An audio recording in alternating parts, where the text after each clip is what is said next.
High high বন্ধুরা, এবার গ্রেপ্তার করলো সন্দীপ ঘোষকে। সন্দীপ ঘোষকে এখন নিয়ে যাওয়া হচ্ছে ফাঁসির ওখানে, যেখানে ফাঁসি দেবে। আদালতে রায় দিয়ে দিল সন্দীপ ঘোষের ফাঁসির। তো বন্ধুরা, সন্দীপ ঘোষকে কিভাবে নিয়ে যাওয়া হচ্ছে এবং কোথায় ফাঁসি দিবে সেই ভিডিওগুলো এই ভিডিওতে তুলে ধরা হবে। তাহলে বন্ধুরা চলো আমরা আগে সেই ভিডিওগুলো দেখে আসি, তারপরে বিস্তারিত আলোচনা ভিডিও শেষে করব। বন্ধুরা, ফাইনালি সন্দীপ ঘোষ গ্রেপ্তার হয়েছে, তাই না? কিন্তু সন্দীপ ঘোষ কিভাবে কাটালো জেলে, কিভাবে সে ছটফট করেছে ওই জেলের মধ্যে, এমনকি তিলক তোমার নাম বলতে গিয়ে সন্দীপ ঘোষ হা হা করে কান্না করেছে। বন্ধুরা চলো ভিডিওটা দেখো, সবটা তোমাদেরকে বলবো যে গোটা রাতটা কিভাবে সন্দীপ ঘোষ ওই জেলের মধ্যে ছটফট করেছে। এমনকি তোমাদেরকে আরেকটা ভাইটাল কথা বলি বন্ধুরা, যে এই যে তিলক তোমার মা বাবা আরজিকর কলেজের যে ঘটনাটা ঘটেছে, সেই মেয়েটির মা বাবা সন্দীপ ঘোষের গ্রেপ্তার নিয়ে ওনারা মুখ খুলেছেন। বন্ধুরা ওনারা কি বললেন চলো ভিডিওটা দেখো, সবটা তোমরা জানতে পারবে। আরেকটা খুবই খুবই ইম্পর্টেন্ট কথা বন্ধুরা, যে সঞ্জয় রায়ের উকিল কবিতা সরকার সঞ্জয় রায় সম্পর্কে একটা ভাইটাল তথ্য আমাদের কাছে দিয়েছেন। বন্ধুরা চলো ভিডিওটা দেখো, সবটা জানতে পারবে। চলো যে ফাইনালি সঞ্জয় রায় মুখ খুলেছে, কি বলেছে চলো। হ্যালো বন্ধুরা, welcome back to my channel. তোমরা সবাই জানি এই ঘটনাটা শুনে, বা এই যে সন্দীপ ঘোষের গ্রেপ্তার এটা শুনে অনেকে রিলিফ পেয়েছো, অনেকে খুশি হয়েছো, কিন্তু তারপরেও তোমাদের মধ্যে এখনও শান্তি হয়নি। কারণ আমরা চাই যে এই খুনি যারা ধর্ষণকারী তাদের যেন শাস্তি হোক।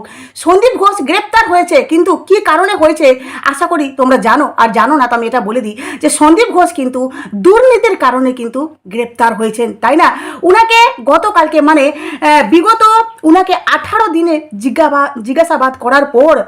জিজ্ঞাসাবাদের পর উনি ফাইনালি অ্যান্টি করাপশন ব্রাঞ্চ যখন ওনাকে জিজ্ঞাসাবাদ করে তারপর কিন্তু ওনার চোখে জল ভরে আসে, এমনকি উনি কথা বলতে পারছেন না। উনি তখন বুঝতে পেরেছেন যে আমার সমস্ত ক্রাইম সামনে চলে এসছে, এবার আমার খেল খতম। কারণ যেই সন্দীপ ঘোষ এতদিন ধরে বিভিন্ন ক্রাইমের সাথে জড়িত, যেই সন্দীপ ঘোষ এতদিন এ থেকে জেড অবধি নিজের মতো মনমানি করে গেছে, নিজের মতো করে মানে সাম্রাজ্য চালিয়েছে, আজকে সন্দীপ ঘোষ ওই বেড়া জালের মধ্যে এমনভাবে জড়িয়ে গেছে, সেখানে সে বাধ্য নিজের ইমোশনটাকে সেখানে আর ধরে রাখতে পারছে না। বন্ধুরা সে কান্না করছে, সে নিজের জালে জড়িয়ে পড়ে গেছে। তারপরে সেখান থেকে তাকে নিয়ে যাওয়া হয় নিজাম প্যালেসে, সেখানে তাকে 8:20 তাকে গ্রেপ্তার করা হয়। তাই তো, মানে কি এই কথাটা শুনে আমাদের অনেকের ভালো লেগেছে যে ফাইনালি সন্দীপ ঘোষ গ্রেপ্তার হয়েছে। কিন্তু সন্দীপ ঘোষ গ্রেপ্তার হয়েছে টেন্ডার দুর্নীতি, আর্থিক দুর্নীতির কারণে।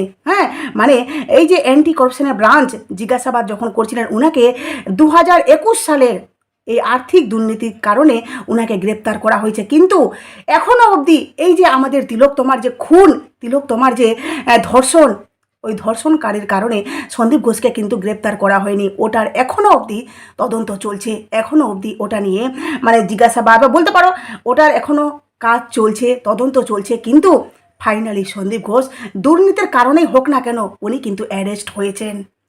আজকে সন্দীপ ঘোষকে কোর্টে তোলা হবে, এমনকি উনি কিভাবে কাটিয়েছেন জেলে শুনলে তোমরা অবাক হয়ে যাবে। বন্ধুরা প্রথমত বলি, যেই মানুষটা দাপট দেখিয়ে প্রত্যেকটা জায়গায় চলতো, এমনকি যে ওর কাজে বাধা দিতে আসতো তাকে ডাইরেক্ট উনি হুমকি দিতেন যে তুমি যদি আমার কথা না শোনো তোমাকে তোমার চাকরি থেকে সরে যেতে হবে, মানে কি চাকরি তোমাকে মানে হাতছাড়া করতে হবে, এমনকি তোমাকে চাকরি হাতছাড়া না করলেও তোমাকে ট্রান্সফার করে দেওয়া হবে, এই ধরনের হুমকি দেওয়া হতো, ভয় দেখানো হতো। যেই সন্দীপ ঘোষ প্রত্যেকটা জায়গা থেকে উনি পার পেয়ে গেছেন, এমনকি কোর্ট অবধি সন্দীপ ঘোষকে বলেছে আপনি তো বিশাল প্রভাবশালী মানুষ, আপনাকে কেউ কিছু করতে পারবে না। কিন্তু আজকে সন্দীপ ঘোষ নিজে ইমাজিন করতে পারছে যে ফাইনালি আমি শেষ, আমার সমস্ত খেল শেষ। এবার সন্দীপ ঘোষ গ্রেপ্তার হয়েছে, আর সামনে কি হচ্ছে সেটা তোমরা অবভিয়াসলি সবটা জানতে পারবে। বন্ধুরা এবার তোমাদেরকে বলি যে সন্দীপ ঘোষের এই যে রাত্রে মানে জেলে কাটানো কিভাবে কাটিয়েছে।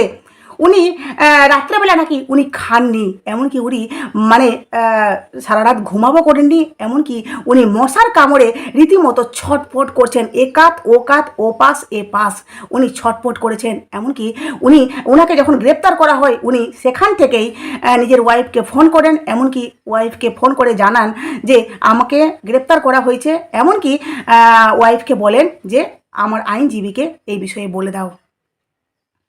মানে কতটা কষ্টদায়ক ব্যাপার না? যেই মানুষটা নিজেকে মহারাজা ভাবতো সেই মানুষটা আজকে মোমের মতো শুধু গলছে, মানে কান্না করছে। যাই হোক, যে যেমন কর্ম করবে সে তেমনই তো পাবে, তাই না? তো আমরা সবাই অধীর আগ্রহে বসে আছি যে এই খুনি, এই ধর্ষণকারীদের যেন খুব তাড়াতাড়ি শাস্তি দেওয়া হোক, খুব তাড়াতাড়ি তারা যেন সেই অপরাধীগুলো আমাদের সামনে আসুক, আর আসবে। কারণ সিবিআই যে বন্ধ খামে বা সিবিআই যে নামগুলো এবার কোর্টে জমা দিতে চলেছে, সেখান থেকে সমস্তটা তথ্য আমাদের সামনে আসবে, আর অবশ্যই তোমাদের সামনে তুলে দেব। এবার আসি বন্ধুরা, যে মেয়েটির মা বাবা, মানে এই তিলোত্তমা আরজিকর কলেজের যে ঘটনাটা ঘটেছে, সেই মেয়েটির মা বাবা কি বলল। মেয়েটির মা বাবা বলেছে যে আমার মেয়ে, হ্যাঁ, মানে সেই জায়গাটা, যে জায়গাটা স্বপ্ন পূরণ করতে গেছিলো, সেই জায়গাটাতে তো আমার মেয়ে নিজের স্বপ্নটাকে সারা জীবনের মতো বলি দিয়েও নিজেও বলি হয়ে গেছে, তাই না? কিন্তু আজকে যে সন্দীপ ঘোষ গ্রেপ্তার, সেটার জন্য আমরা খুশি আছি, কিন্তু ঠিক ততটা খুশি নই যতটা আমরা খুশি হব যখন ধর্ষককারীরা ধরা পড়বে, যখন এই খুনিরা ধরা পড়বে, তখন কিন্তু আমরা খুশি হব। আমরা চাইবো যারা এই ঘটনার সাথে জড়িত তারা প্রত্যেকে যেন সামনে আসুক, তারা যথাযোগ্য শাস্তি পাক। এমনকি উনি এটাও কথা বলেছেন যে আমার মেয়ে তো এই দুর্নীতিরই বলিদান। উনি নিজে স্বয়ং নিজে এই কথাটা বলেছেন যে আমার মেয়ে দুর্নীতিরই বলিদান, মানে একদম ঠিক কথা বলেছেন উনি। মানে মেয়ের সম্পর্কে এই যে ধারণাটা বা বলতে পারো এই যে কথাটা বললেন, একদম ঠিক বলেছেন। কারণ ওই মেয়েটা, এই তিলোত্তমা এমন কিছু জিনিস জানতো যে জিনিসটা বাইরে বলতে পারো আউট হয়ে গেলে একটা বিশাল কাণ্ড হতে পারতো, যেটার জন্য মেয়েটাকে মারলো। আজকে সেটাই হলো। পারলো কি নিজেকে বাঁচাতে সন্দীপ ঘোষ? পারলো তার সাপোর্টাররা সন্দীপ ঘোষকে বাঁচাতে? কেউ পারলো না। যাই হোক, এবার তোমাদেরকে বলি বন্ধুরা, এই যে সন্দীপ ঘোষ, আরেকটা কথা বলি যেটাও ইম্পর্টেন্ট, যে সন্দীপ ঘোষের বিরুদ্ধে কতটি অ্যালিগেশন আছে জানো? 15টি অ্যালিগেশন, মানে কত কিছুর সাথে সন্দীপ ঘোষ যে জড়িত, জাস্ট ইমাজিনেশন। মানে কত জিনিসের সাথে সন্দীপ ঘোষ, কত ক্রাইমের সাথে জড়িত। মানে ওই আক্তার আলী, উনি এই বিষয়ে কমপ্লেন করেছিলেন। এমনকি এই যে সন্দীপ ঘোষ, হ্যাঁ, প্রথম যখন 16 আগস্ট সন্দীপ ঘোষকে পাকড়াও করা হয়, তখন থেকে কিন্তু সন্দীপ ঘোষকে জেরা করা হচ্ছে। উনি আগে কিন্তু বুক ফুলিয়ে যেতেন সিজিওতে। প্রথম তো উনি যাননি, প্রথমে গেছিলেন নিজের কবচ, মানে নিজেকে প্রোটেক্ট কবচ করতে, কোথায় কোর্টে গেছিলেন। সেখানে কিন্তু সন্দীপ ঘোষ যখন পাননি, তার পরের দিন 15 আগস্টে গেছিলেন। 16 আগস্টে সন্দীপ ঘোষকে কিন্তু পাকড়াও করে নিয়ে যায় সিজিওতে সিবিআই, তাই তো? তারপর থেকে ওনাকে কিন্তু রীতিমতো জেরা করা হয়, রীতিমতো ওনাকে ডাকা হয়, ওনাকে জিজ্ঞাসাবাদ করা হয়। এমনকি সন্দীপ ঘোষের বাড়িতেও কিন্তু একবার সিবিআই গেছিল, যেখানে উনি 1 ঘন্টা পর, পাক্কা 1 ঘন্টা পর, 1 ঘন্টা ওভার করে উনি কিন্তু দরজাটা খুলেন। আর সেখানে কিন্তু সবচেয়ে বড় সিবিআইয়ের মনে একটা কোশ্চেন, যে এতক্ষণ দেরি কেন লাগলো? দরজা খুলতে কখনো এতক্ষণ দেরি হতে পারে না, এতক্ষণ দেরি কেন? তাহলে কি উনি প্রমাণগুলো সমস্ত বা বলতে পারো ফাইল টাইল সমস্ত কি এদিক ওদিক করছিলেন? সেগুলো কি সরাতে ব্যস্ত ছিলেন? যেখানে সিবিআই তার বাড়িতে ঢুকে পুরো আলমারি, পুরো জায়গা তল্লাশি করেছে বন্ধুরা। সেদিন থেকে সিবিআইয়ের মনে বিশাল একটা প্রশ্ন। তারপরেও সন্দীপ ঘোষের প্রত্যেকটা কথাতে অসঙ্গতিপূর্ণ কথা, যার জন্য সন্দীপ ঘোষ আজকে অ্যারেস্ট। বলতে পারো উনি ওনার কথাতে, ওনার আসলে কি উনি প্রাপ্য, উনি ওনার কৃতকার্যের জন্যই আজকে এই দিনটা উনি দেখছেন। কারণ বলে না, পাপ করলে তার শাস্তি তো পেতেই হবে, তাই না? এবার আসি বন্ধুরা সঞ্জয় রায়। এবার তোমাদেরকে একটা গুরুত্বপূর্ণ কথা বলবো বন্ধুরা, যেটা খুবই গুরুত্বপূর্ণ, যে এই সঞ্জয় রায়, যে ডে 1 থেকে সঞ্জয় রায় কিন্তু মানে এই পুলিশ হেফাজতে, তাই না? মানে ওই মানুষটি বা সঞ্জয় রায় নামে ছেলেটি যে পুলিশের হেফাজতে বা জেলে আছে, সেই ছেলেটি কিন্তু ডে 1 থেকে কলকাতা পুলিশ মানে এই মানুষটিকে ধরেছে। আর এই মানুষটির নামে আমরা শুনতে পাচ্ছি যে এই অপরাধী, তাই না? কারণ তার বিরুদ্ধে কিছু প্রমাণ পেয়েছিল। প্রথমত তার হেডফোন, তাই না? হেডফোন, এমনকি সবচেয়ে বড় প্রমাণ ছিল যে হেডফোন। আর তারপরে সিসিটিভি ক্যামেরায় কিন্তু সে বন্দি হয়েছিল যে সেই ছেলেটি কিন্তু অমুক টাইমে গেছিলো, অমুক টাইমে ওখানে ছিল, মানে ওই গেছে, তাই না? এবার ডে 1 থেকে ছেলেটি কিন্তু নিজের মুখে বলেইছে যে আমি ফাঁসি চাই, ফাঁসি দাও। তারপরেও কিন্তু ছেলেটি যখন কোর্টে গেছিল, তখন কিন্তু সে বলেই ফেলেছে যে আমার উপর মানে প্রচণ্ড প্রেসার আছে, আমাকে প্রেসার দেওয়া হচ্ছে, আমি একাই এই ঘটনায় জড়িত নই, আমি এসব কিছু করিনি, এই ধরনের কথা কিন্তু বলেছিল। এবার হলো যে সেখানে পাশে ছিল কবিতা সরকার উকিল, হ্যাঁ, তো উনি কিন্তু এই কথাগুলো সমস্তটা শুনেন, এমনকি পরবর্তীতে উনি কিন্তু সঞ্জয় রায় নিয়ে মানে বেশ একটু নিজেকে বলে নিজে একটু যাচাই করেন, এমনকি উনি পরবর্তীতে সঞ্জয় রায়ের কেস নিয়ে উনি লড়বেন ঠিক করলেন, এমনকি সঞ্জয় রায়ের হয়ে উনি কিন্তু কেসটা এখনও অবধি উনি লড়ছেন। উনি এবার দেখো প্রত্যেকটা উকিল কিন্তু ক্লায়েন্টের যে ব্যাপারটা থাকে সেই ব্যাপারটা কিন্তু নিজের মতো করে কেসটা সাজায়, এটা প্রত্যেকের। আশা করি কোনো উকিল যদি দেখে থাকো আমার ভিডিওটা তো নিশ্চয়ই বুঝতে পারবেন। তো এই যে মানে উকিল সাজিয়েছে, এমনকি সেখানে সঞ্জয় রায় সম্পর্কে তার উকিল কবিতা সরকার উনি কিন্তু নিজে বলছেন একটা কথা যে সঞ্জয় রায় মানে সঞ্জয় রায় যে অনেক বড় মাথাকে সঞ্জয় লুকাচ্ছে, এটা কিন্তু শিওর, যেটা কিন্তু আমরা ডে 1 থেকে বলে আসছি যে এই ঘটনায় কোনো মতোই সঞ্জয় কিন্তু একাই করতে পারে না। এটা হতে পারে যে সঞ্জয় এই ঘটনার সাথে ইনভলভ আছে বা সঞ্জয় করেছে, কিন্তু একাই যে করেছে এটা কিন্তু আমরা কখনো মানতে রাজি নই। এটা হতেই পারে না যে একটা মেয়েকে সঞ্জয় কখনো এইভাবে মানে যার শরীরে যে মেয়েটার বডিতে 100টার মতো কামড় ছিল, সেই মেয়েটাকে কি করে 100টারও বেশি কামড় ছিল, সেইখানে কি করে আমরা মানতে পারি যে একটা ছেলে মেয়েটাকে এতগুলো কামড় বা এইভাবে অ্যাটাক করেছে, তাই না?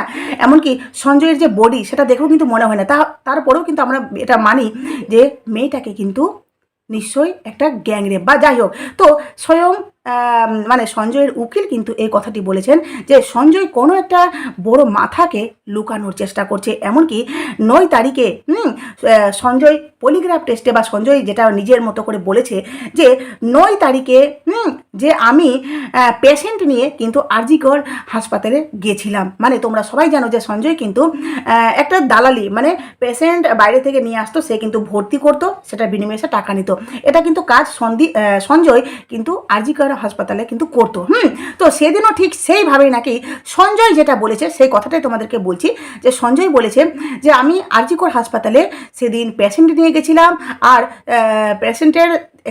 পেশেন্টের জন্যই কিন্তু আমি ডাক্তার খোঁজার জন্য আমি কিন্তু প্রথমে এমার্জেন্সিতে, তারপরে মানে উপরে যাই, সেখানেই ডাক্তার খোঁজাখুঁজি করতে করতে উনি কিন্তু নাকি সেমিনার হলে ঢুকে পড়েন। পয়েন্ট টু বি নোটেড, উনি সেমিনার হলে ঢুকে পড়েন, সেখানে ঢুকে দেখতেই উনি দেখলেন যে একটা বোর্ড মানে কেউ যেন নিচে পড়ে আছে, এমনকি উনার কথা মতো উনি বলছেন যে আমি সেমিনার হলে যখন যাই দেখলাম একটা বডি পড়ে আছে, তো আমি ভাবলাম যে কে আছে, তো ওকে নাড়িয়ে আমি ডাকার চেষ্টা করলাম।